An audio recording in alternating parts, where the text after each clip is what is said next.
नमस्कार। आज आप दोस्तों से चलिए आज हम फिर से लाए हैं देश और दुनिया की तमाम छोटी बड़ी ब्रेकिंग न्यूज। तो खबरों को स्टार्ट करने से पहले एक छोटी सी रिक्वेस्ट है दोस्तों, अगर आप चैनल पर नए आए हैं तो चैनल को सब्सक्राइब कर ले और नोटिफिकेशन को भी ऑन कर ले और साथ में वीडियो को एक लाइक जरूर कर ले और वीडियो को अपने दोस्तों में ज़्यादा से ज़्यादा शेयर कीजिए। तो चलिए बढ़ते हैं खबरों की ओर।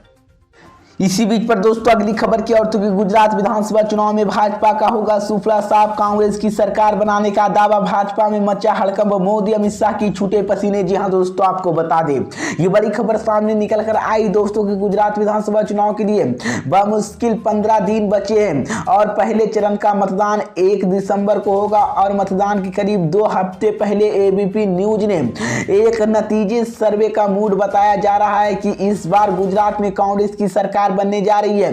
किसी भी सत्ताधारी दल के लिए पहली चुनौती कुर्सी बचाए रखने के लिए होती है। बीजेपी ने 27 साल से गुजरात में सीएम की कुर्सी संभाल रही है, लेकिन इस बार कांग्रेस या आम आदमी पार्टी इस बात को भी चुनावी मुद्दे में तौर पर पेश किया कि दिल्ली के मुख्यमंत्री अरविंद केजरीवाल का कहना था कि गुजरात में एक मौका मिलना चाहिए और बीजेपी को एक बार फिर से मोदी जी की मैजिक चलाने की उम्मीद है, लेकिन इस बार नहीं चलेगी। लेकिन मैं आपको बता दें कि इस बार गुजरात में कांग्रेस की सरकार बनने जा रही है, जिसके बाद मोदी को यह बड़ा झटका लगा है। इसी बीच पर दोस्तों अगली खबर की औरतों की, तेजस्वी यादव ने बीजेपी पर बोला बड़ा हमला, 10,000 नौकरी देने का किया ऐलान। जी हां दोस्तों, आपको बता दें ये बड़ी खबर सामने निकल कर आई दोस्तों की बिहार के उप मुख्यमंत्री तेजस्वी यादव ने रोजगार को लेकर भाजपा पर फिर हमला बोला है।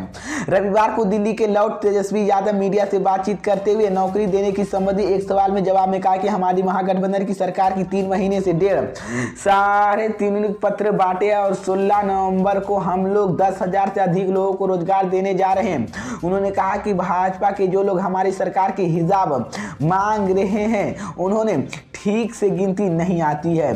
तेजस्वी यादव ने कहा कि केंद्र सरकार के प्रत्येक वर्ष 2 करोड़ के हिसाब से रोजगार देने का वादा किया था, लेकिन भाजपा बताया कि 8 सालों में केंद्र में उसने कितना रोजगार दिया है। तेजस्वी यादव ने कहा है कि भाजपा के लोग सरकार में थे तो सिर्फ जुर्मबाजी करते थे, अब हिसाब मांग रहे कि उन्होंने क्या हिसाब मांगना गलत है। इसी पर चर्चा होने को लेकर मैं आपको बताती, तेजस्वी यादव ने आगे कहा कि भाजपा के लोग जनता से अपनी कमाई छुपाने के लिए मुद्दे से भटका रहे हैं और जनता के अब भाजपा की कोई सच्चाई जान चुकी है। इस बीच मैं आपको बता दें कि तेजस्वी यादव ने बिहार में 10,000 नौकरी देने का ऐलान कर दिया, जिसके बाद मोदी को बड़ा झटका लगा है। इसी बीच पर दोस्तों अगली खबर की औरतों की, गुजरात विधानसभा चुनाव को लेकर अमित शाह का बड़ा ऐलान, कहा बहुमत मिले तो फिर भूपेंद्र पटेल बनेगा अगला मुख्यमंत्री। जी हां दोस्तों, आपको बता दें ये बड़ी खबर सामने निकल कर आई दोस्तों की केंद्रीय मंत्री और बीजेपी के वरिष्ठ नेता अमित शाह ने कहा कि अगर पार्टी गुजरात में अगले महीने होने वाले विधानसभा चुनाव में बहुमत हासिल करती है तो भूपेंद्र पटेल राज्य को मुख्यमंत्री बना रहेंगे। अमित शाह ने अपने बयान में साफ कर दिया कि भूपेंद्र पटेल ही बीजेपी के सीएम फेस है। पटेल ने सितंबर 2021 की विजय रूपाणी की जगह मुख्यमंत्री पद संभाला था। वो भाजपा के नेताओं के एक ऐसा कदम जिसने से कोई लोग को चौंका दिया था। पटेल ने निर्वाचन क्षेत्र में पहली बार विधायक बने हैं और उन्होंने उसी सीट से फिर उम्मीदवार बनाया गया है। अमित शाह ने कई विधायक के टिकट काटने पर कहा है कि हर चुनाव में 30% आसपास चेहरे बदलते हैं, कभी एक चेहरा हमेशा नहीं रहा। इसके बाद उन्होंने आपको लेकर कहा कि गुजरात में कभी किसी की तीसरी पार्टी के कैबिनेट स्वीकार नहीं किया।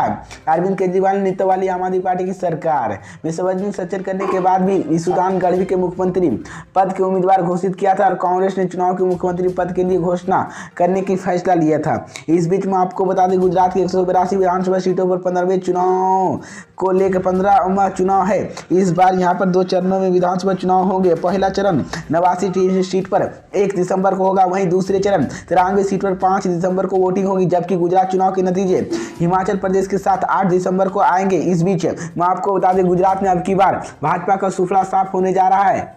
इसी बीच पर दोस्तों अगली खबर की औरतों की, पेपर लीक और 5 सालों से पुलिसकर्मी न होने को लेकर भर्ती पर बीजेपी सांसद वरुण गांधी ने अपनी ही सरकार पर बोला बड़ा हमला। जी हां दोस्तों, आपको बता दें ये बड़ी खबर सामने निकल कर आई दोस्तों की पलभीत पहुंचे बीजेपी सांसद वरुण गांधी ने अपनी ही सरकार पर जमकर निशाना साधा है।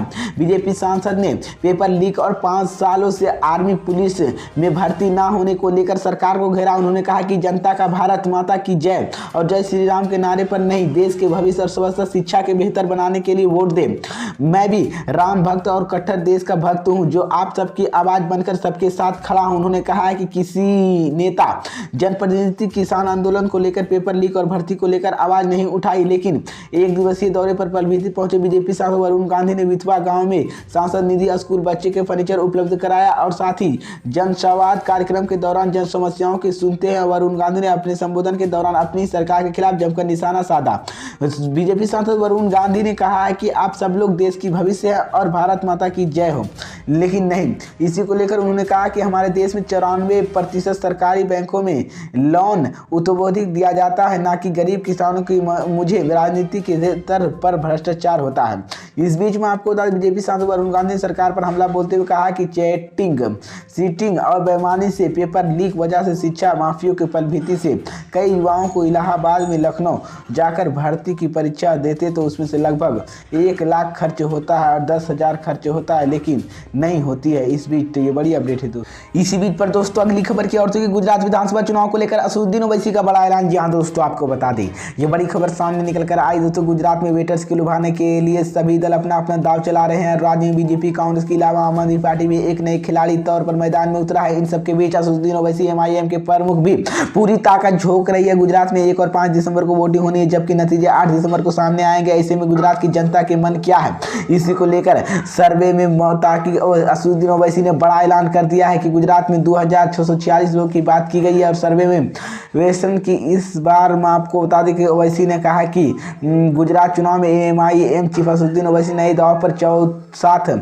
मैदान में उतारे। उन्होंने हाल ही में चुनाव प्रचार के दौरान गुजरात में कम से कम 2 वजू खाने की संख्या के मुद्दा उठाया। मुस्लिम समुदाय ओवैसी की वादा किया था अगर उनकी पार्टी उम्मीदवार जीतते हैं तो वो राज्य में स्लॉटर हाउस संख्या बढ़ाने का काम करेगा।